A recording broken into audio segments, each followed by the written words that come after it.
আসসালামু আলাইকুম সম্মানিত ভিউয়ার্স, আমাদের সামনে দেখতে পাচ্ছেন দুই জগতের মানুষ। একজন হচ্ছেন ঢাকা মোহাম্মদপুর থাকেন, বর্তমান রাজনীতির সাথে জড়িত বিএনপি, এবং আরেকজন হচ্ছে ইঞ্জিনিয়ার জাকিউল্লাহ বাকি, আমাদের তারাইলে গণ অধিকার রাজনীতির সাথে যুক্ত। আমরা প্রথমে জানতে চাইবো জামাল ভাইকে সংক্ষেপে, কেমন আছেন ভাই? আলহামদুলিল্লাহ, ভালো আছেন? আল্লাহ ভালো রাখছে। তো রাজনীতি নিয়ে দুই একটি কথা বলেন।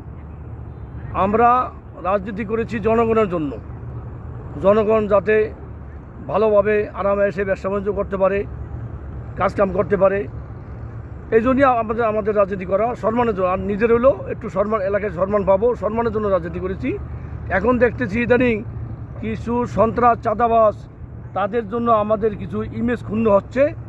আমরা প্রত্যাশা করব যারা চাঁদাবাজ, আপনারা চাঁদাবাজি বন্ধ করে, সন্ত্রাসী কর্মকাণ্ড বন্ধ করে আপনারা ভালো কাজের দিকে অগ্রসর হন, ব্যবসা বাণিজ্য করেন।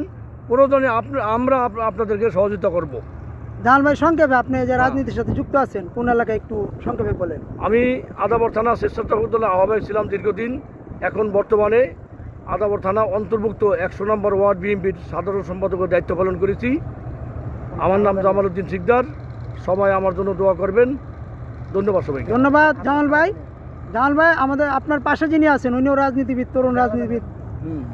তো জামাল ভাই, আপনাকে অনেক অনেক ধন্যবাদ। সুন্দর কথা বলেছেন। রাজনীতি হবে জনগণের জন্য, রাজনীতি হবে মানুষের কল্যাণের জন্য। ইনশাআল্লাহ। চোর বাটপারি দান্দালি সিটারি, মানুষের নাম বেচে খাওয়া, এই নেতাগো নাম বেচে খাওয়া, এগুলো রাজনীতি এখন আর চলবে না। তার রহমান ডাইরেক্ট আমরা কখনই পর্চা দিইনি, ভবিষ্যতে আমরা সুবিধাবাদী যারা, তাদেরকে আমরা কখনই পর্চা দেবো ইনশাল্লাহ। ধন্যবাদ।